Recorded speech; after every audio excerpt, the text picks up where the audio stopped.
This meeting is being recorded.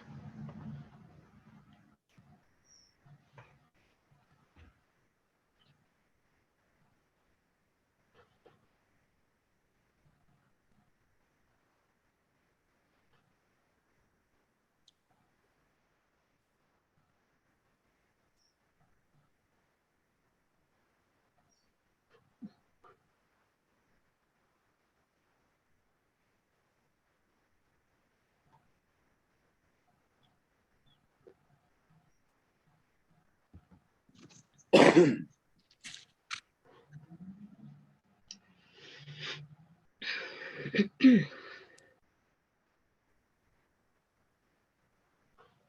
right, we're ready to go.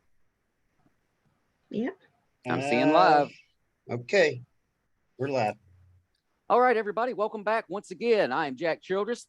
That's Richard Ryan Rose. Angel will be along here shortly. This is the Written Undead podcast, and this week, oh my Lord, can I not be any happier than I am? I don't think I can. We have the one and only SP Oldham. I know her as Sue. Y'all might call her Susan. Whatever, it don't matter. She's a badass writer, and she is joining us all the way from the UK today. Sue, how are you doing? I'm very well. Hi, thank you for having me. I think that's one of the nicest intros I've ever had. Oh, well, thank you. I try. And I mean every word of it, by the way. Now, when you first got started writing, how long ago was that? Well, the honest answer, and I'm aware this always sounds like a bit of a cliche, but I have always written. Ever since I was a little kid, I've always written stories and poems and nonsense. And I tried going down the orthodox, published route in my early adulthood, early 20s. Kind of gave it up and just wrote for myself and for friends. And then about 6 or 7 years ago, thought I'd have a go at being self-published. Now, was that a complicated process? Self-published? Yes and no. I mean, it doesn't really affect the actual story writing. But for someone like me, it was one hell of a learning curve. There's an awful lot to learn because you're not just writing your stories, you're marketing and publicizing and so on and so forth. And you have to be a little bit, good with computers, which I'm not.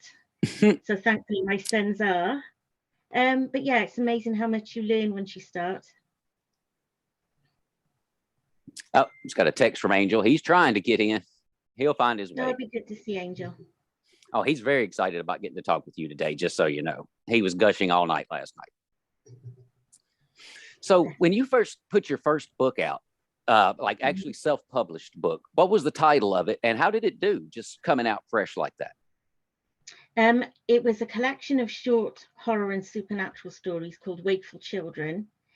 And I think I went with short stories because up until that point, that was really all I'd done. Maybe I'd written longer short stories, but they were all short stories. So I got a bunch of them together that I thought fitted loosely, put them in the book and published. How's it done? Well, I don't sell massively, if I'm totally honest. However, of all the books that have been free over the years and given away, that is the one that has had most uptake, and it's had good feedback. I mean, there's always, you're not going to please everyone all the time, but in general, it's been pretty good feedback. Yeah. And I've got a bit of a soft spot for it too, I must admit. So now, have you thought about going back and maybe remastering it, maybe adding another story, making it longer, or doing anything different to it? I know I've seen some authors are talking about wanting to go back and reboot their series because they think of things down the road that they didn't think of the first time through. Yeah, I think probably because it is a selection of short stories, I don't know if I would do that. I have toyed with the idea of maybe taking one of them out because I'm not 100% sure that it's really the right fit for the book. But having said that, I feel for people who've already bought it or downloaded it and read it, it feels like a bit of a cheat. I feel like it was there. I should leave it there. And if I'm going to write another short story, let's just do another collection. Oh, that sounds good. Be my way to go. That's fair. Yeah, sorry I'm late, guys. Sorry, There he is. He made it. He got in. Right. yeah, just had some problems. I mean, my phone just didn't want to cooperate with me today for some reason. Ugh. Technology, man. Gotta love it. Yep. It's good to have you here. Yeah, but Sue, I still see you here, Sue. Thank you for coming in and looking forward to asking you some questions. And In I fact- got Thank you for inviting me. It's good Yeah, to I talk got to one- you, Angel. I actually got one for you, Sue. You say you like Okay. history, right?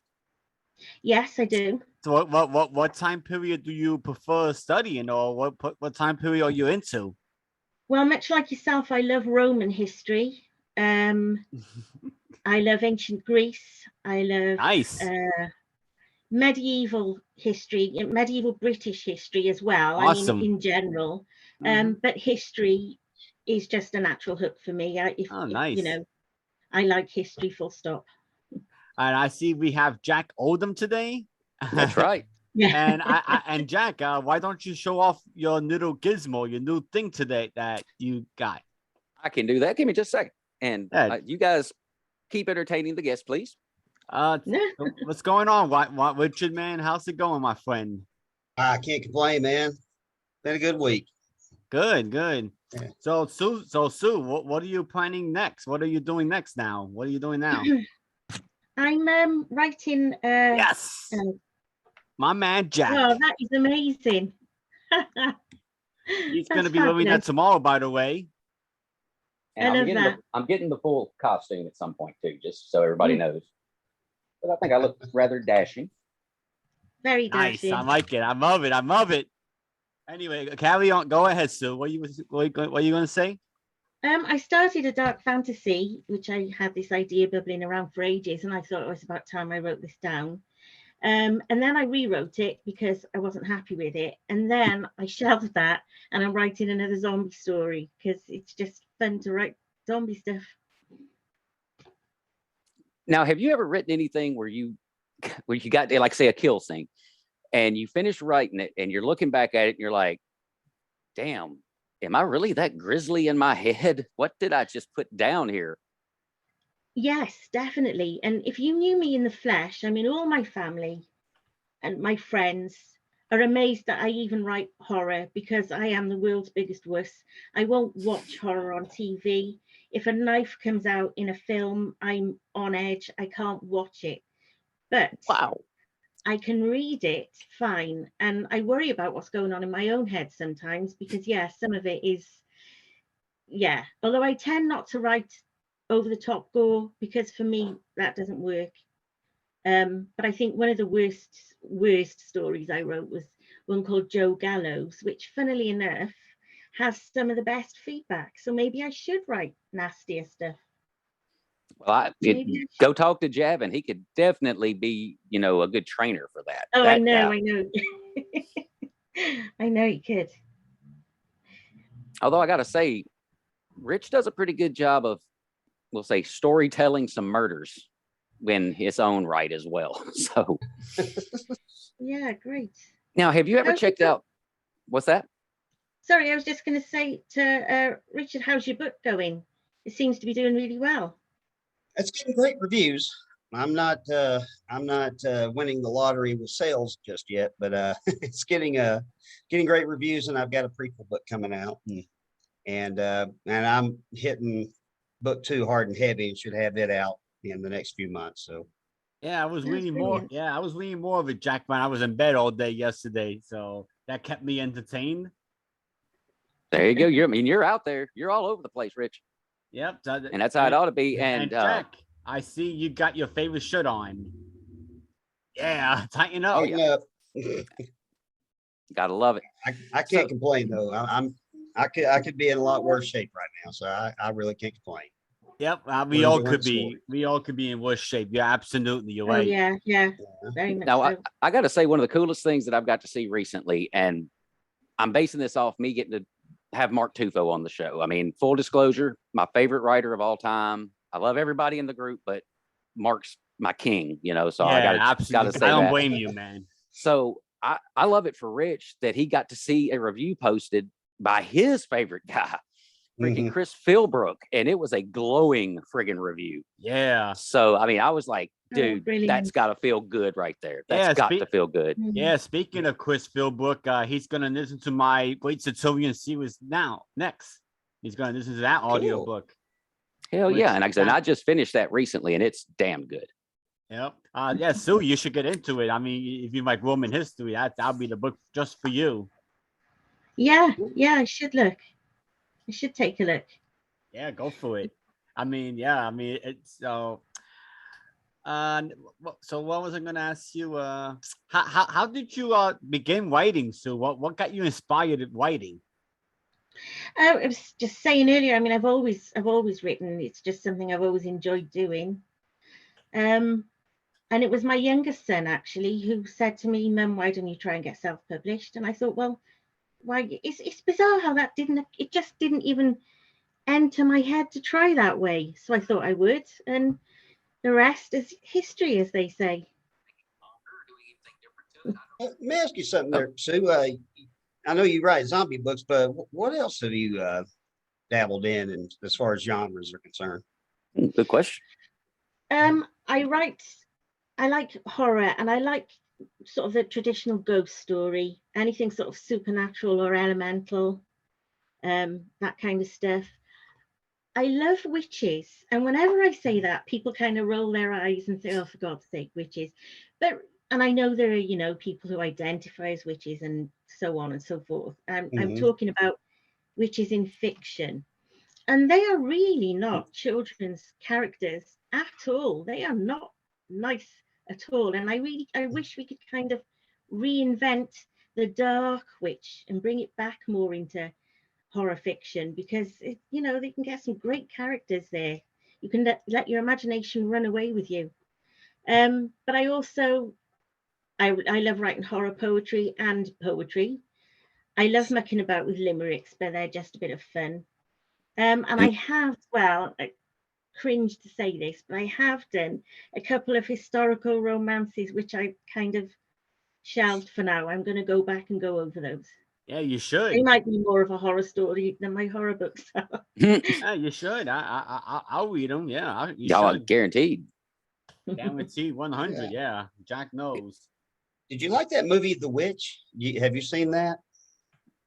No, I don't think I have.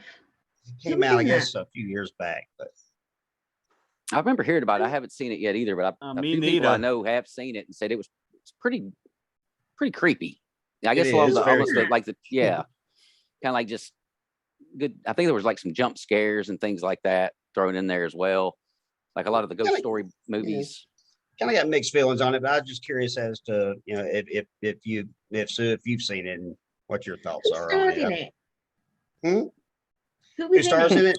Oh gosh, I couldn't tell you. No big names I can think of. Research time.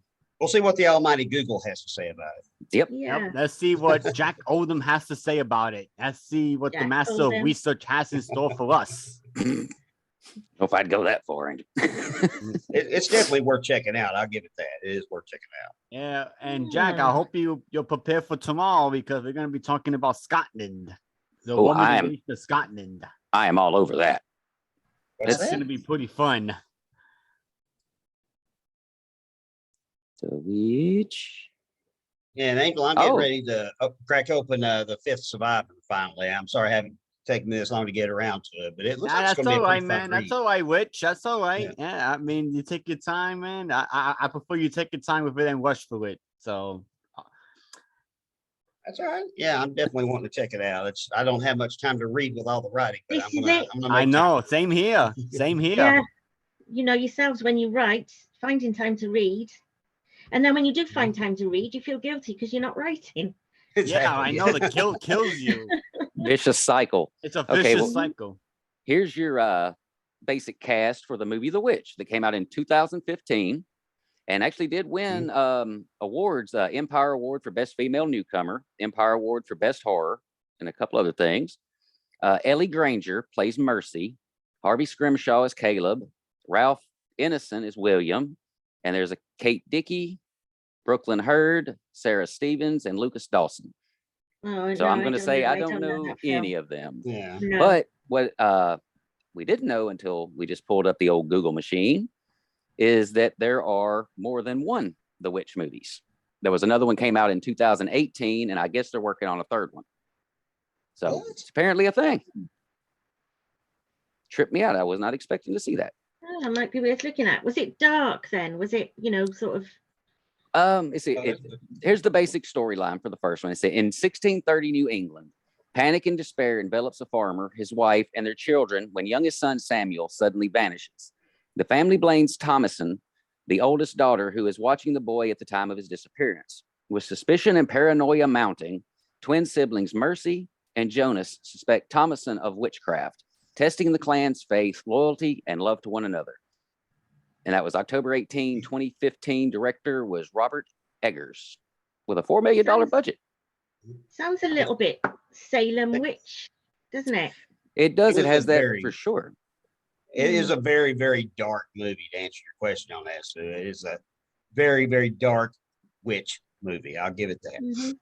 It's definitely worth checking out. I would recommend watching it, especially if you're into that. Yeah, maybe I will. Yeah, I will. Let's see. Okay, there's that. Nope, that's not what I'm looking for. Get out of my face. But yeah, it does look like they're working on follow-ups to it. So there we go. I stumbled onto a link. If anybody wants to look this up later, the 15 greatest witch movies of all time.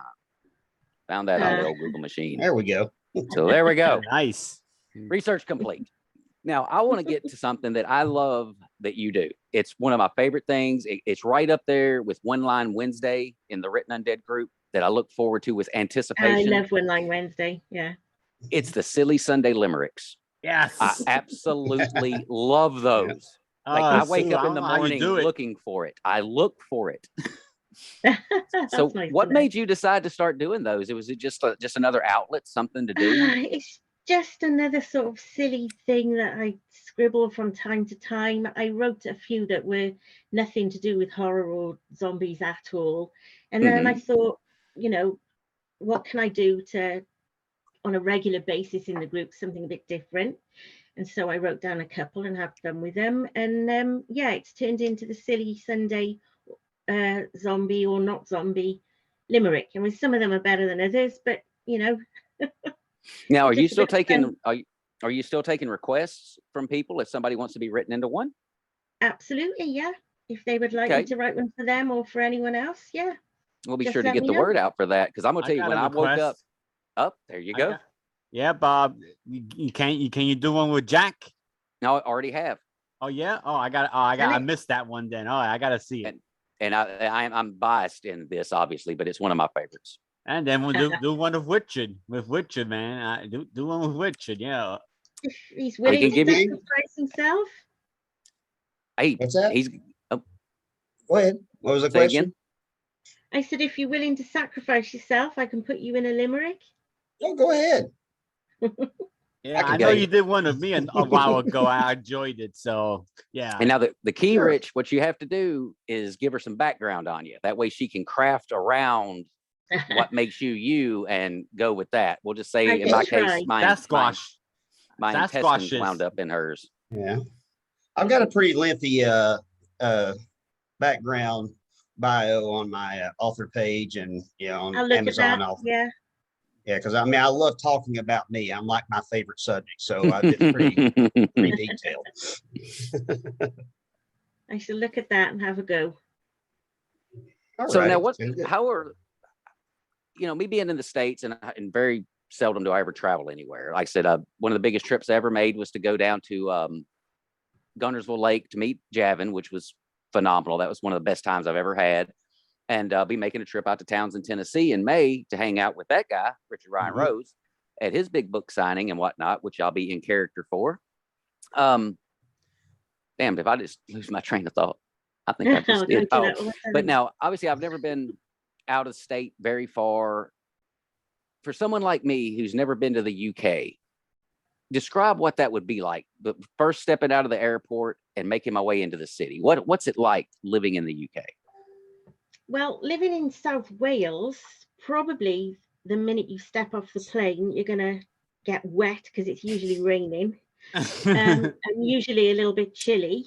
But no, it's, you know, all the stuff about green valleys and all the rest of it is absolutely true. It is a beautiful part of the world, and yes, I am biased, but it's still true. Cardiff Airport's, I won't go down into the politics, but it's sat a little way out of Cardiff, so you'd get a taxi or a bus to Cardiff City, which is a small city, but it is a nice city. Cardiff Castle, Angel, you would love that. Yes, I would. And lots of other castles and, you know, historical sites along the way.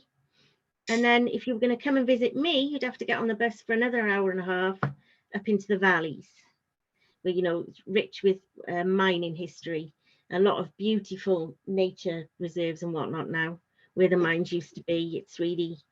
It's a lovely part of the world. Well, kind of playing off of Angel, are there any relics or anything still in that area that may have been influenced by Rome? Well, I mean, there are lots of places over the UK that, you know, were Roman towns. And we seem to be finding new Roman discoveries all the time. That one that you posted up the other day about the mosaic. Mm-hmm. And there's a big project going on at the moment to build the HS2 rail, which is high-speed rail across the country. Mm-hmm. And as part of the preparations for that, they sent in a team of archaeologists up and down the country through the area where the rail line is going. And the stuff they have dug up, and it's amazing to think that if it wasn't for this rail line going in, they would never have found it. It's just Really? amazing. There was a program called, I think it's called the Big Dig or something. But yeah, I mean, lots of Roman and other age. You know, we are rich in history in this country. All right, if you were going to tell me one place to go to upon making my way over, the very first place you would say you need to go here before you go anywhere, where would it be? Oh God, that's a good question. Just history wise or whatever? Just in general. Best place to go eat, best place to go sightsee, best place for history. Well, I'm going to say Cardiff because you've got good shopping, good food, and history there. The castle is across the road from the hotel, a hotel, I should say. And there's a beautiful town park as well there with the river. So if you were coming to Wales, I would tell you to maybe go there first. But again, I am biased. You know, there are a lot of lovely places here. Nothing wrong with being biased for your hometown, guaranteed. Because they said, I'll tell people all day, come to Gallatin. It's lovely here. Our little downtown is literally a tiny little downtown with brick layouts and places. You got your ice cream shops. You got, you know, just little mom and pop diners. You got a little everything down there. It's real historic for us. I mean, granted, our history doesn't quite go back as far as yours, but we still have some. So we got that going for us. Yeah. Now, when I retire here in about 13 months, my wife and I are kind of tentatively planning a European vacation. So I have to make some note of some of the places you mentioned because it sounds really cool. Oh, well, I'm going to say on that, when you make that trip, I fully expect to see pictures of you two hanging out. Come by and visit. Sounds if you good. come to Wales, you need to give me a call. Oh, we'll do. It's a small country. Okay. Yeah, Wales. Yeah. Yeah, I've always been intrigued by Welsh history. So I mean, it's been it's kind of has a very interesting history, Wales.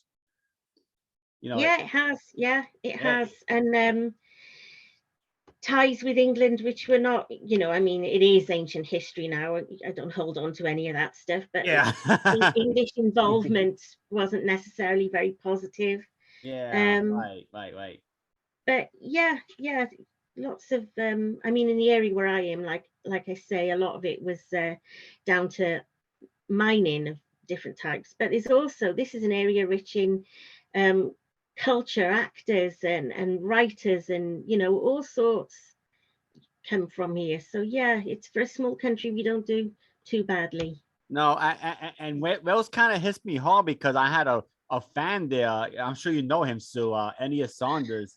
Yeah. Yeah, Oh, he yeah. was. He was a really good Yeah, fan of mine, and and my new book is dedicated to him because he was the one who gave me the idea for it, and I just feel terrible that he's not going to be able to read it, but well, it's a lovely gesture, and I know I'm friends with his partner, and I know that she'll be very touched by that, I'm sure. yeah, I mean, definitely, yeah. I hope they check it out because I mean, because me and him, we used to talk about PC games and all that stuff, and he was a good guy. Yeah. So I know you know him well, so yeah. I didn't really know him well, but I know her. So Okay, right. Okay, I got you. All right. yeah. Hmm. But Well, Yeah, it was sad. anyway, Sue, have you been out of Wales or have you traveled to any other countries? Yeah, well, we did a fair bit of traveling because my husband's an ex-serviceman, so he was in the RAF for 26 years. Oh. So we moved about a bit because of that, So we lived in a few places in England and Scotland, and we lived in Germany for a number of years, actually, with a little break between them. But yeah, we've moved around a little bit. Where was he stationed in Germany? First of all, it was RAF Gütersloh, and then RAF Larbrook. Gütersloh was closed down, but I don't know, I might be wrong about this, but I thought there was some talk about possibly reopening it. I'm not sure. What branch did you say your husband was in? RAF. RAF. Okay. Okay, that's the Royal Royal Air Air Force. Force. Royal Air Force. Okay, I was thinking I knew it was something to do with Royal. My brain Yeah. just wasn't allowing me to pull it up. I'm in the USAF. So. Yeah. Lots Oh, of you air are? love. Huh? Did you say you are? Yeah, I still am. I retire in 13 months. Oh, fantastic. I should get him up here. You could have a chat. Well, there you go. Holler at him. So get him up here to chat. Oh yeah, absolutely. Have plenty to talk about. Hell, me and Angel would just kick back and let y'all run with it. I love to hear military people talk. Yeah, mind you, there's something very compelling about listening to anybody talk if they really know their subject, even if it's something I find anyway, even if it's something that I wouldn't necessarily be into. Mm-hmm. It's just something really absorbing about listening to people You're not who know wrong. what they're talking about. Right. Yeah, you're not wrong. If you can get past all the acronyms and stuff. But... Oh yeah. Yeah. Then you can keep yourself entertained trying to work those out. Like all of a sudden, since I've read Richard's books, I've been looking up Sasquatches. I've been researching them more. So thank you, Richard, for that. Hey, you're welcome. So that's to go on Sue's point. And Jack has been going all Roman on me. So, it's amazing well how infectious all this is. I mean, yes. it's just it is fitting that so much zombie talk and everything is infectious. Yeah. That's what I think. That's what makes this group so fun. The written undead and all that. So, yeah.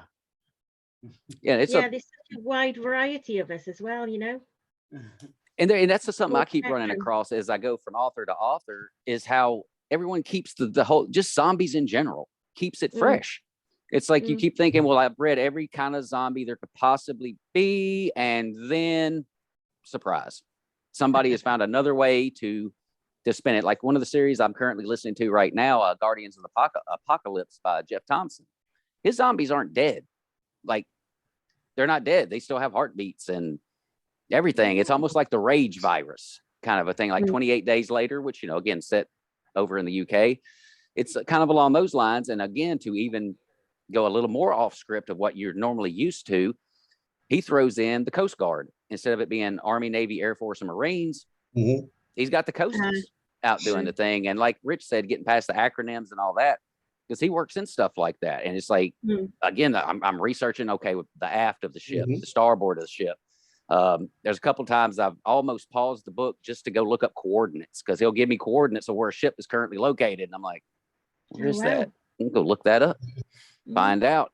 So now, how do you keep your story so fresh? Me? Honest answer, I don't know. They just kind of pop into my head. If I get something that nags at me, then I'll know that I need to write it down. And then a lot of the time I just go with the flow, you know. Yeah, I just write. My general rule is if I'm having fun writing it, then hopefully someone else will have fun reading it. And that's just kind of what I stick to. Yeah. That's a good rule of thumb. Very Mhm. good rule of thumb. And I hear that a lot. It's like, don't write what other people want. Write what you like. And if you do that, you're more often than not, you're going to put out something good because you care more about it than if you're trying to impress somebody else with something that maybe really isn't your speed. Yeah, writing to order must be really, really difficult because, you know, if you've got no passion for or interest the in way to what you're market. writing, difficult. Mm-hmm. Yeah, I mean, sometimes I think, you know, I thank goodness that what I write is fun, but it's also what people want to read. So, you know, you ever look at the Venn diagram, you know, write what people want, but also write what you want. And then in the middle, you know, that's kind of the dream scenario that you like what you write and others like it too. It's like the Venn diagram. Yeah, It's a good it'll feeling. overlap. It's a good feeling when people like your characters and like what you're writing and love the stories and get really attached to the characters and cuss you out when you kill one of them. I mean, it just it makes me feel all warm and fuzzy inside. Yeah. Yeah, I know. It's an amazing feeling. Jack, you're gonna be cussing me out a knot with this new one. I'm looking at you right now. Yeah, I see that. You're gonna be cussing me out a knot. Yeah, but it's gonna be great be fun. assholes. Yeah, one character in my new book is gonna be a total asshole. So get ready. I'll probably be able to relate to him on some level. Yeah. So now, Sue, have you written any character out of a book that in hindsight you were like, damn, I just had a great idea for them? Shit. No, although I have killed a character and then had someone or one or two people say to me how much they liked him, and I thought, oh God, what did I go and do that for? But you know, once they're dead, and unless they're coming back as a zombie, then that's the end of that. So yeah, but I can't say I've ever done that. No, not to date anyway. So how much time do you put into research? Depends what I'm writing about. I tend to try and stick to what I know, but even then, sometimes you run into something, no matter what you do, that you hit on a topic or an item that you've got to do at least a little bit of research on if you're not going to look completely stupid, you know. Recently, I asked someone in the group, actually, I put out a message if there were any UK police officers, serving or otherwise, and I got a great response from someone who is now a character in my book because he was so helpful in what he was giving me.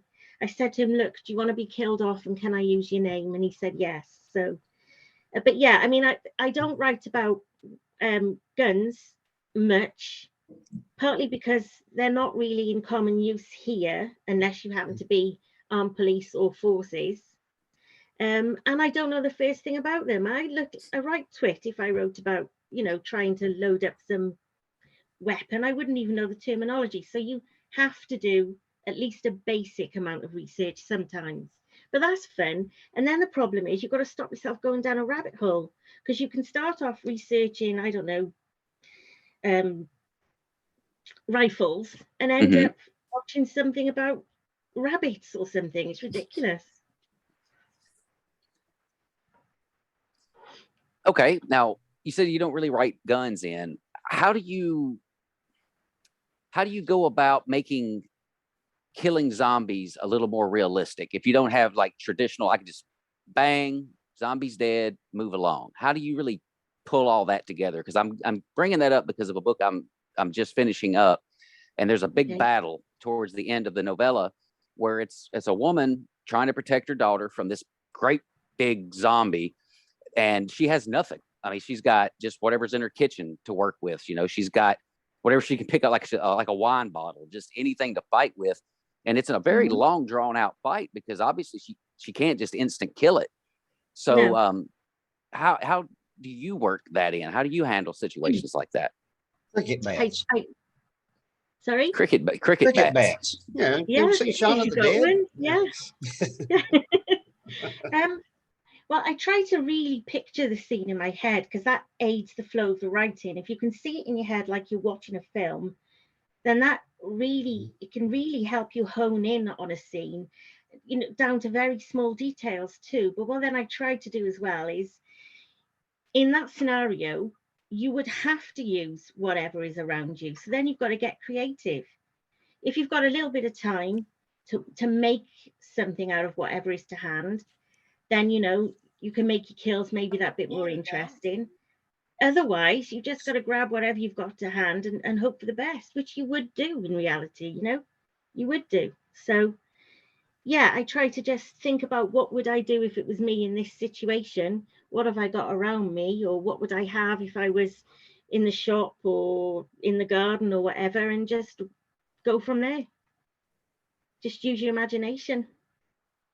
Okay, well, to play off of a common question that gets asked a lot, immediate to your left, zombie apocalypse has just started. Immediate to your left, what are you fighting with?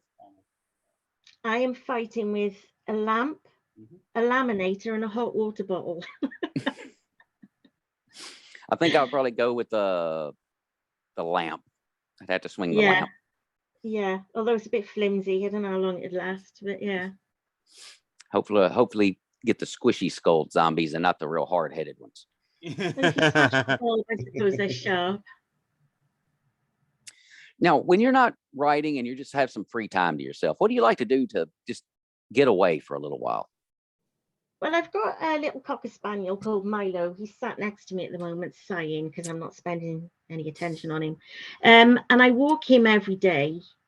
We just go to a local park. It's a beautiful park. And my sister has got a Facebook. She's got several pages actually on Facebook based around nature. And I take photographs to help her, support her in a group. Not that she needs it anymore. It's really popular.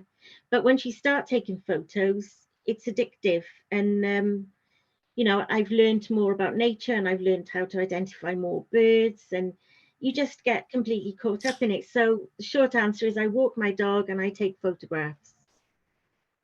That's two of the things I do. And a little bit of gardening, but I can't garden properly, so I do it all in planters and tubs and things.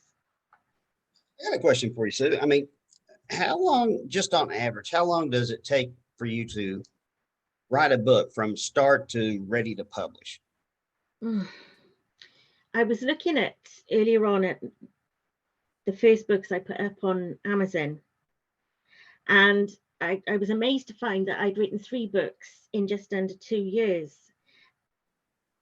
And I would like to say that that has remained the case, but the last 2 years, not so much in lockdown. I was writing quite a lot in lockdown. The last year and a half then, I don't know, I haven't got writer's block, but I just haven't, perhaps I haven't had the time to sit down and write as much as I would like. I'm aiming towards publishing even autumn, hopefully. But I don't know, I think it varies. What do you find? I find it varies. I find it varies as well. I mean, I started my first book, say in August of 2020, and I had the first draft done in like early January of 2021.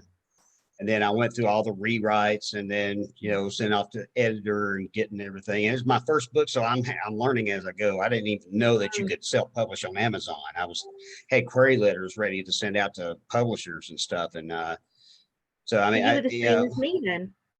Yeah, I mean, I just really had to. I reached out to other authors, and you know, who were extremely helpful, and then I ended up getting on the Written Undead just right before I was ready to publish my book. And Gareth Stevens reached out to me and did some direct marketing and just lured me in, and here I am now. But it took me probably. I just finished my prequel novel. It's a short novel. It's bigger than a novella, but it's not near as long as my first book. My first book is like 170,000 words long, and this could have been longer, and I wouldn't have complained. Yeah, this one's more like about, you know, hovering towards the 60,000 range right now. It's with the editor, and it took me about 3 or 4 months to write that first draft there. So it didn't go quite as fast as the first one because I had to do a lot of research. It's all in back in 1900. So I had to do a ton of research just to get it, believable and historically accurate. But it should be ready to come out pretty soon. And so, like I said, it varies. Yeah. Book 2 is going quickly. I'm back on book 2 and it's going extremely fast. I'm excited. Good. What All about right, you, how about you, Angel? Angel? We're thinking the same thing. Yeah, right. Yeah. I mean, I just write every day, so I mean, I aim for 2,000 to 4,000 words a day. I mean, this week I've been editing all day, so no new words, just not a rewrites and edits. That takes longer than writing the first draft, I think. For me, it does anyway. Yeah, it does for me too. Mm-hmm. Man, this is why I'm so glad that I read and not write. Y'all are making me just Writing a so book's the easy mind-boggling. part. Writing it's the easy part. Everything comes after. That's very true. Mm-hmm. So now, one thing I always like, because I mean, obviously, there's the wall behind me here. I'm real big on a really cool book cover. Who does your book covers for you, and do you give them any insight into what you would like to see, or you just kind of give them the book and go, "Hey, this is pretty much what the story is. Make something." I go to a online publisher called selfpubbooks.com. So it's not what's the word I'm looking for? It's not customized, it's off the peg. However, you can contact them and they will contact the artists who will work with you to do whatever you need done on the cover, because I'm not in a position, unfortunately, where I can give my work to an artist and say, please design me a cover. Maybe one day in the future, but not yet. That said, there are some excellent artists on that site, and there's one in particular that I've used more than others called Viergacht, and there's just something about his work that really appeals to me, and they fit nicely with what I've written as well. So I tend to go there before I go anywhere else. Very cool. That's the first time I've heard someone, using a website versus they knew somebody or they had a friend or whatever. Some people, I guess, probably even make their own covers if they happen to have that talent. But yeah, that's always cool to me because I know you're not supposed to judge a book by its cover, but I'm just saying it's art. That is absolute you art. Can't help me. it. We're visual people. Yeah. Which is why I'm still pissed off at Amazon about that Wild-Eyed Southern Boys book that's hanging on my wall right there above my fingertip. That should have been the cover he should have been able to go with, because that thing is amazing. And it's too violent. The guns are pointing at the... Oh, shut up. Get out of here with that. Yeah. The cover for Wakeful Children that I've got, the paperback edition, doesn't match the Amazon one, because see, it's technical. I need someone who knows this stuff to do it for me. I'll sit down and get my brains around it one of these days, but those covers don't match. Really? Now, was it because of like Amazon's like, we're not going to push this because we don't like the cover, or? No, it's just me being not very PC minded. That's all that is. And I keep meaning to do it, but you know how it is. There's always something else more pressing to do, and then here we go. As they say, there's not enough hours in the day. No. They have their own specific parameters when you're doing that image on there. Yeah, it has to meet certain specifications before they'll accept it. And sometimes it's That's exactly the issue. And then there's a publishing copyright issue potentially, because the other cover came from the publisher, and I don't know where I stand. You see what I mean? So it's not as straightforward as you might expect. Yeah. Well, yeah, I would think, it's art. It's going to have a book inside of it. Seems pretty simple to me, but I guess there is the politics of it. Oh God, there's politics in everything, it seems. You can't even simply write a book and publish it and, not have heaven forbid red tape. So now, as you're going forward, do you have any plans on maybe jumping into any other anthologies? I think you've been in a few. At least I know of one that's back there somewhere. I've got so many up there. Yeah, I've done a few. I've been in a few anthologies. Yeah, I love being part of anthologies. And it comes back to the short story, and I think that's probably my favorite form of writing. I don't know whether that's because you have to be stricter and more concise, But I just enjoy writing short stories. So yeah, I fully intend to be part of more anthologies, as well as carrying on what I do anyway. Yeah. Well, have you ever considered just doing like a team book, like you and one other author that you're like really good friends with, and say, you know what, let's throw some of my characters, some of your characters together and just see what we get? I have. I don't know how to answer this question. I have, but I don't know whether I'm a bit. I don't know. There's something. I mean, we've done collaborative work before, but what if the person you're writing with has a style that's too different from your own, and would that mean that the story wouldn't gel? And and how then do you tell someone that you like or respect that maybe we shouldn't do this? And I don't know whether that's just opening up a can of worms. And I think also as well, if I'm really honest, I like flying solo. I like doing it myself. Definitely nothing wrong with that at all. I think Tufo said, he's done it a few, 2 or 3 times, but he does say it's pretty, it's pretty much a pain just putting it all together and everything. It can be, a cumbersome process. Yeah, and then there's there's all sorts of things to potentially think about doing that. Okay. Well, I just had a thought and then it just went away. I'm having that kind of day today. Love sinus medication. Tennessee weather, Rich understands. It's just eyes leaking. Are you head suffering? congested. Yeah, it's just the allergies. I mean, we don't know if it's spring, if it's winter, if it's fall, if it's summer. We have no idea right now. It's Tennessee. We'll give you all 4 seasons in one day. And if you don't like the weather, wait 5 minutes. It'll change. Yeah, I literally left the house this morning wearing a jacket. I came back home sweating. So Sue, what got you into zombie books? What possessed you to get into writing stuff about zombies? A really vivid dream, a really crystal clear, vivid dream that I woke up feeling like I just watched a film. It was sort of only the opening to a story. And again, I brooded on that for a couple of weeks. And then I told my sons about it and my husband, and they all sort of, nod, yes, mum, and humour me. And then I thought, well, I'm gonna have a go at writing this. And I started writing the story and wrote down essentially my dream, and then developed it from there. And that ended up in 3 books. Okay, now in the dream, did you get bit? No, I didn't. It wasn't me. I was watching someone else. I was watching a man, and he was cornered it was an upstairs in a tall building, and there was this very forbidding, dark.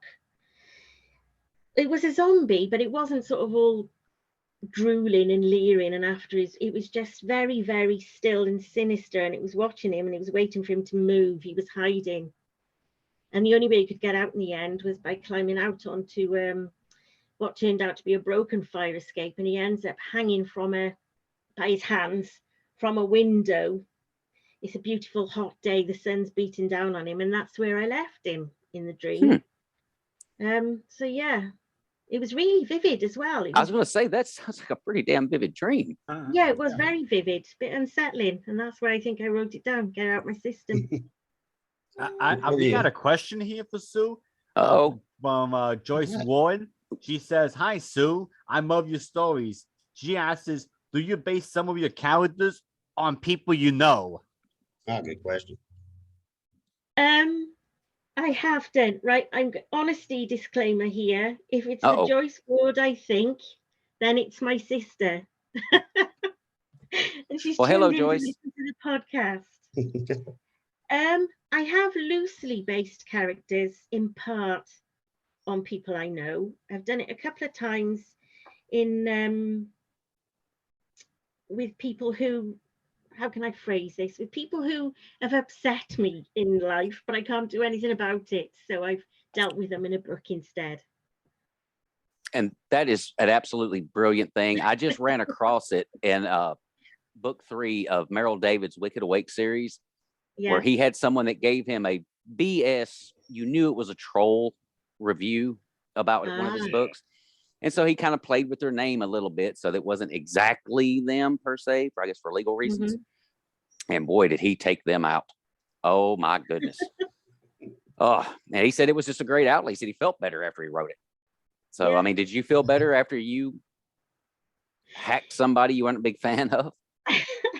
I did, yeah. See this, I felt a bit guilty as well. How ridiculous is that? But yes, I did. I did feel better. Well, good. See, this is the kind of truths that we bring out on the Written Undead podcast.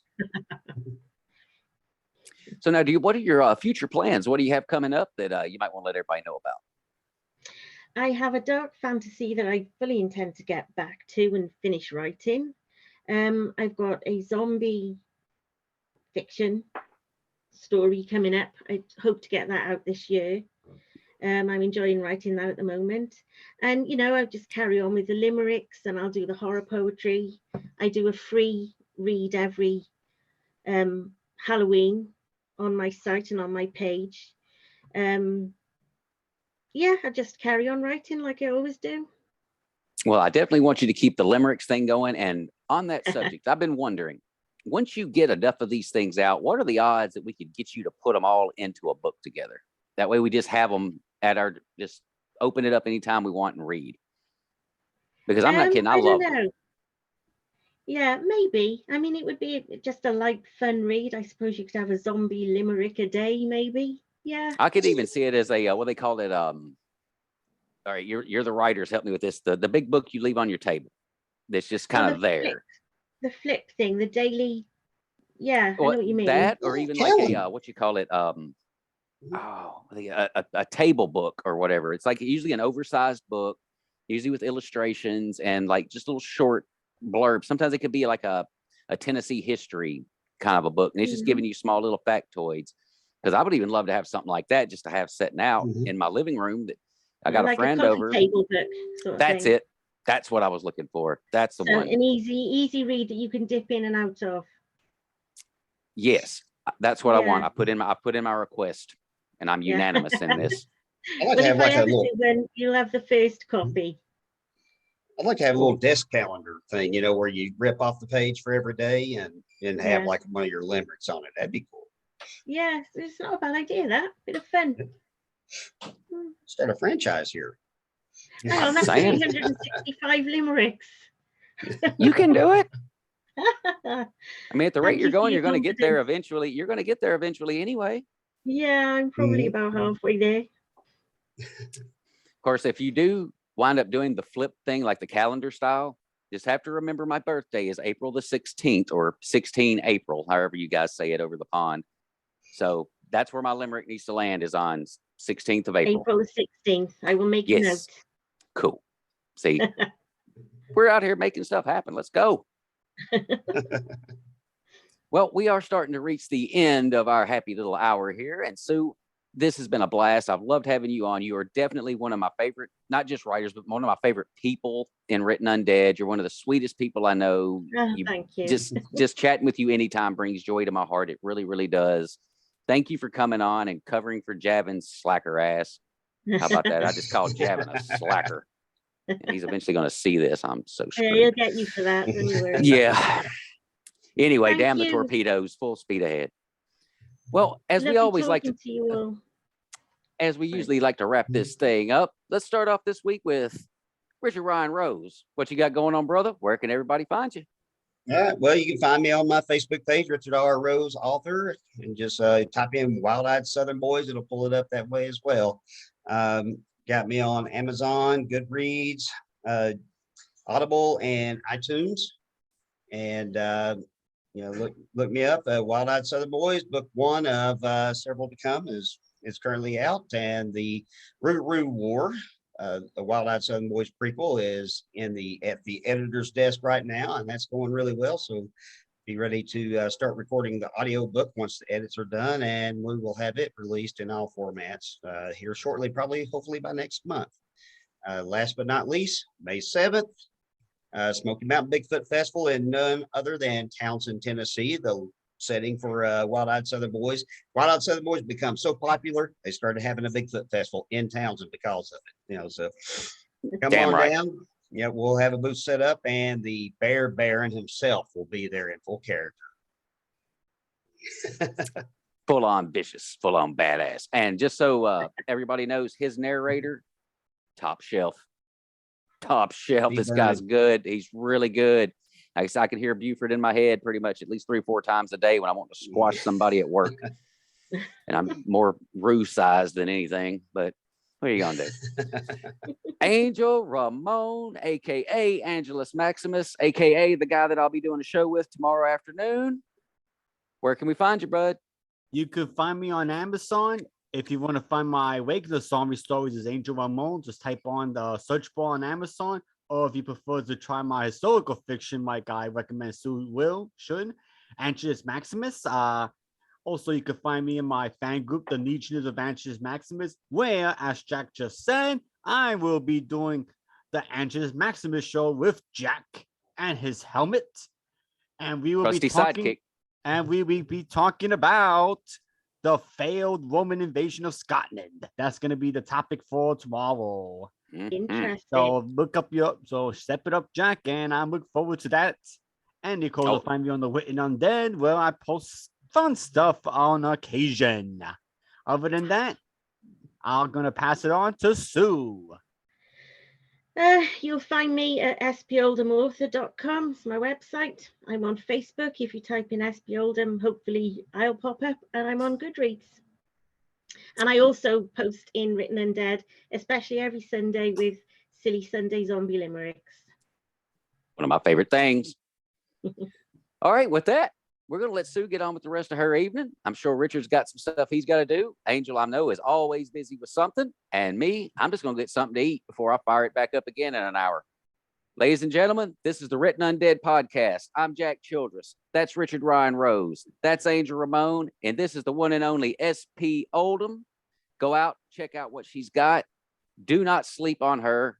Do not sleep on her. You will fail yourself miserably if you do. With that, we are out. Later, guys. Later.